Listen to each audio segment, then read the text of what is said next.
Здорово всем! С вами Миша и Плюшка, это канал бывшего осужденного. И сегодня я вам расскажу, что такое пресс-хата, какие там законы, что там происходит и мой опыт пребывания в подобном месте. Да, мне довелось там оказаться, к сожалению. Давайте для начала познакомимся. Кто впервые на моем канале, я провел 12 лет в местах лишения свободы из своих 34, чем я не горжусь. Своими роликами и каналом хочу вам показать, как делать не надо, чтобы не оказаться на моем месте, не потерять столько времени, не оказаться в тех местах, где я находился. Видео не несет никакой пропаганды, агитации, я за свободную, спокойную, мирную жизнь. Давайте начинать.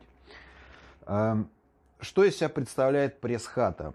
Если, например, вы думаете, что ну, там есть же фильмы, да, всякие, там, в основном по каналу НТВ, да, в общем, и там показывают, что, к примеру, там, когда заходит туда арестант, да, его зачем-то там закинули туда, его раз там сразу, бля, хуяк, опустили, или там, не знаю, чуть не убили, зарезали.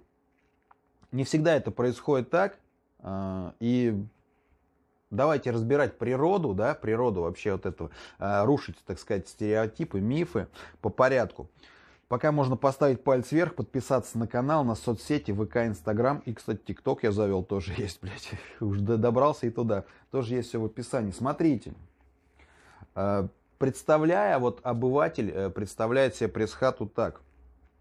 Менты, в общем, когда, ну, моделируем ситуацию, да, там, дешевые сериалы.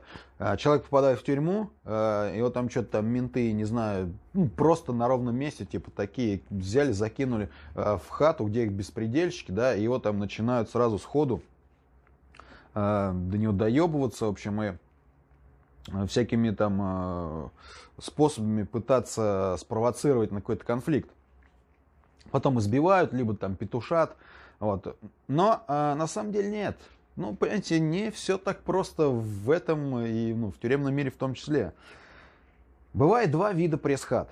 Официальная, назовем ее так, когда в этой хате сидят те, кто официально, ну, скажем так, не знаю, даже, ну, не знаю, не хочу просто вот именно во все тонкости подаваться, да, в общем, такие вот беспредельщики, да, то есть, ну, все знают, что как бы они там скопом сидят, вся тюрьма знает, что это пресс-хата, да, и это как бы официально, потому что и менты в курсе, и менты ее используют для своих каких-то целей. То есть там сломать человека, там, обычно это бывает для того, когда человек попадает. То есть как бы все подряд туда кидать не будут. Если человек там не сознается, и у него там какое-то крупное дело, например, он крупную сумму денег какую-то украл, там, и люди хотят, там, чтобы он поделился, отжать у него. В общем, воздействие обычно в пресс-хату просто так не кидают. То есть должен быть какой-то повод. Вот, это вот официальное, да, которое как бы с ведома ментов и, думаю, поняли, да, который, так сказать, работает для того, чтобы органам власти там, да, каким там были понты от этого, да, то есть, можно было там кого-то расколоть, либо что-то как-то человека запугать. Я, к счастью, в такой не был, но еще и существует, я вот, в которой был неофициальные пресс-хаты. На моем веку это случилось однажды в 2005 году. Сейчас поймете, что это такое. Это когда беспредельщики, прикрываясь понятиями своими, в общем, не своими, тюремными, прикрываясь понятиями и трактуя их, в общем, собираются, к примеру, хата, как я попал вот на 30 человек, да, там собрались там в пятером, в семером вот это вот братва, да, и, братва это там вот смотрящие, его близкие там, вот. И собрались, в общем, они, и там творят, что они хотят, то есть, могут отжать у кого-то вещи по беспределу, это запрещено, вот, по понятиям вот тем самым уголовным, да, тюремным, то есть взять просто у человека, отжать какую-то вещь, просто там сказать, слышь, там отдай, она мне нужнее, там еще что-то, либо взять человека, нагрузить на бабки, повесить ему какой-нибудь долг, либо загнать там в шныри, да, чтобы он посуду мыл этой же братве. То есть все это беспредел, и это вот именно такие поступки, за которые как бы спрашивают, бьют там и ломают. Но там об этом, как бы, кроме тех, кто вот в этой хате живет, никто не знает. Вот я в такую хату попал. Сейчас вам объясню на пальцах, как это происходило. В общем, я попал в 2005 году.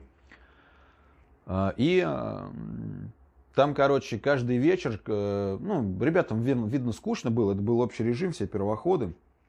Кого-то брали из толпы, из общей массы, как бы вот эти вот братва там и смотрящие его там близкие, и затягивали там к себе в этот угол и начинали там, вот там, денег дай там, либо там куда-нибудь там удели, ну, придумывают сами куда, вот, на что-то такое там, блядь, от чего не откажешься. Если человек говорил нет, то его били, прям мы все слышали это, как бы, ну, эти шлепки там, каждый вечер это происходило. Дошла очередь и до меня однажды, в общем, такой случай. Я никому не мешал, но мне хотели там, типа, ну, на тряпку уронить, чтобы я там полы мыл. Вот. В итоге я, естественно, сказал, что этого делать не буду. Мне тоже прилетело несколько раз, но я как бы знал, как себя вести в этой ситуации. Я сказал, что, короче, ну, буду писать вот эту вот маляву, и, ну, по тюремной почте там отправлю самому там главному смотряге в тюрьме. За тюрьмой, за Централом, в общем, и будем через него разбираться, короче, что за фигня здесь у вас происходит. Да, ну, они, короче, очканули там всячески. Ну, и, короче, по итогу они мне сказали, давай, мы тебя больше не будем видеть, ты никуда не пиши. Почему я так сделал? И почему, казалось бы, нас там много, да, было, вот их там было, грубо говоря, человек 5, ну, 7, да, а хат на 35 человек. Что остальные 28 человек не могли их взять и хлопнуть?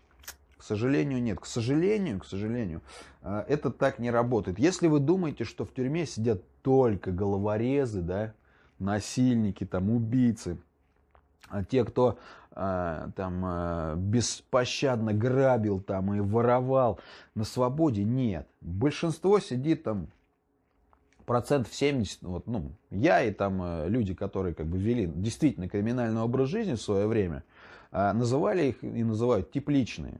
То есть они, ну, сидят там, ну, реально за какую-то фигню там, ну, за, вот как в песне, тазик там, да, алюминиевый. Вот. Кстати, ребята, вот, ну, если вы заметили, я здесь осторожничаю немного. Если, ну, многие вещи я не могу сказать здесь на ютубе.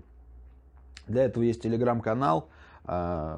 Если вы хотите получить доступ к контенту, вот, более подробно, где я рассказываю, либо мы там в беседе обсуждаем с пацанами разные моменты, которые им интересны, то ссылки, блять, в описании будет ссылка на видео. Посмотрите это видео и поймете, как туда попасть в эту группу, если вам интересно. Мы продолжаем. Итак, почему мы, в общем, не подняли бунт какой-то, их не хлопнули? Потому что народ, вот как бы, ну, в большинстве своем был такой, как бы, меня не трогают и хорошо. И я как бы так тоже сидел, потому что деваться некуда, понимаете. Собрать всех, это очень большой риск. Вот взять и в один момент вот так вот, представьте, вот, ну, представьте ситуацию, да, то есть вот такое происходит в хате. И ты берешь такой, встаешь посреди хаты и говоришь, пацаны, сколько мы будем это терпеть? Давайте их, короче, въебем, да, что за херня? А если никто не поднимется? Представьте, вот сидишь, да, такой ты, да, умный комментатор здесь такой, да надо было их въебать, вы чё там, вот, которые люди любят писать, да вы, блядь, чё вы там, блядь, сидели, как мыши, надо было сделать то. Кстати, ребят, ну, реально, пишите свои комментарии, я их читаю, и по этой ситуации тоже обязательно отпишитесь. Так вот представьте такую ситуацию, да, вот я встаю такой, я говорю, мужики, ёпта, ну что происходит-то, беспредел, давайте нахуй их ушатаем. А если никто не пошевелит после этого пальцем, то что будет со мной? Меня разорвут в клочья, прямо на месте. И из-за этого, как бы, ну, никто кипиш никакой не поднимает. Собрать вот как-то в тихорца, да, там по вечеру, там, давайте, мужики, там, подходите, сейчас там, ну что, давайте их там пизданем туда-сюда. Блять, есть очень большая вероятность, что кто-то услышит и донесет им. И он сделает это не потому, что он с ними там в близких отношениях или что. Нет, он сделает это для того, чтобы как бы перед ними выслужиться, да, во-первых. Во-вторых, вот этот конфликт не допустить. Ну, короче, ребят, нет, это не варик. Вот серьезно говорю, это не варик. И редко очень бывают такие случаи. Должен заехать какой-то серьезный чел. То есть серьезный такой прям вот, ну, чтобы за ним пошел народ. Ну, мне было тогда 19 лет, на какой народ за мной бы не пошел. В общем, я, или 18 даже, по-моему, я с малолетки только поднялся. В общем, я побыл в этой пресс-хате, там происходило всякое, и как бы это ладно, это вот неофициальное. В официальных хатах все тоже жестко достаточно, там вбивают явки с повинной. То есть там, ну, менты могут давать, это в основном, вот есть такие зоны, там в Питере много, там какие-то Горелово, Яблоневка. Вот, в общем, ну, сидел тоже с пацанами, с питерскими. Они говорят, что там как бы, ну, выбивают явки, зэки, в общем, в пресс-хатах. И дальше вам скажу, ребят, есть даже целые пресс-зоны. Всякие Красноярские, там еще есть, где люди там, ну, просто едут на весь срок, на ломку. То есть, чтобы их там сломали. Есть хата, да, ну ты там, вот хата, она в СИЗО. То есть, это запендюрили, и ты там будешь сидеть месяц-два, ну, полгода максимум. Потом, как бы тебе там хуёво не было, ты как бы, блядь, ну, тебя осудят, тебя, не дай бог. Человека осудят, и он поедет как бы оттуда, все, уедет, этих людей не встретит. И, скорее всего, ну, попадет в обычную зону какую-то. Но если попадет в красный лагерь какой-то, вот типа Владимир там, где вот у меня есть видео с Демушкиным, он там сидел в Покрове, либо там еще там в какие-то... Блядь, там сидеть, кстати, годами люди сидят, и годами людей там ломают, и, ну, не то, что людей годами ломают. Люди годами под прессом вот эти, ну, превращаются в роботов просто. Все, там остаются только такие вот инстинктивные функции. Вот. В таких хатах, ну, возвращаемся опять в СИЗО, в таких хатах выбивают явки, тоже грузят на бабки, прям, ну, прям вот по беспределу, просто в тупую говорят, там, ну, там как бы уже не в понятие, никто ни в что не играет. Там просто скажете, блядь, либо платишь там 100 тысяч, либо в петушатник уедешь. Все. Выбирай, что хочешь, там, не знаю, звони, там, телефон тебе дадут, все, хоть сутки им пользуйся. Были такие случаи, когда некоторые на свой страх и риск, как бы это очень непросто, но как-то давали родственникам своим понять, что с них вымогают бабки, да, то есть, ну, если тебя вот так вот нагрузили на бабло, дали тебе телефон, сказали, ищи деньги, но, скорее всего, с тобой будет рядом сидеть кто-то и наблюдать, как ты ищешь деньги, потому что если ты позвонишь домой и скажешь, мама, с меня вымогают здесь деньги, иди в прокуратуру, мама в прокуратуру пойдет. Прокуратура приедет, разъебет всех, тебя возьмут под контроль, чтобы тебя никто не трогал, переведут в другую хату, всем дадут по шапке. Немногие рискуют это сделать, потому что, а вдруг не получится, вдруг менты завязаны, они там как-то решат этот вопрос, и мне станет еще хуже. Короче, я думаю, вы понимаете, что происходит в пресс-хатах, да. К сожалению, они есть. Я думаю, будут. Система не идеальна, как и люди вообще в мире. Я им говорю про тюремную систему. В общем, что вам хочу сказать, подводя итог. От тюрьмы, конечно, никто не застрахован, но, повторюсь, как я говорил во многих своих видео, я не видел ни одного невиновного человека за 12 лет. Так или иначе, человек виноват. И не то, что так или иначе. Я видел людей, которые сидели именно за свои преступления. Как бы они ни пытались себя оправдать. Что им там подкинули, еще что-то там, не знаю. Он там заступался за девушку. Это самая частая легенда. Нет. Я не видел невиновных людей, ни одного. Ну что. Поэтому не попадайте, ребят, в тюрьму. Под конец уже все, я начал запинаться, блядь, не попадайте, подумайте много раз, прежде чем что-то делать, играть в эти игры, там, знаете, многим это кажется, что это прикольно, весело. Мне это казалось, знаете, так, в мои 13-14 лет, играть в каких-то гангстеров. Вот.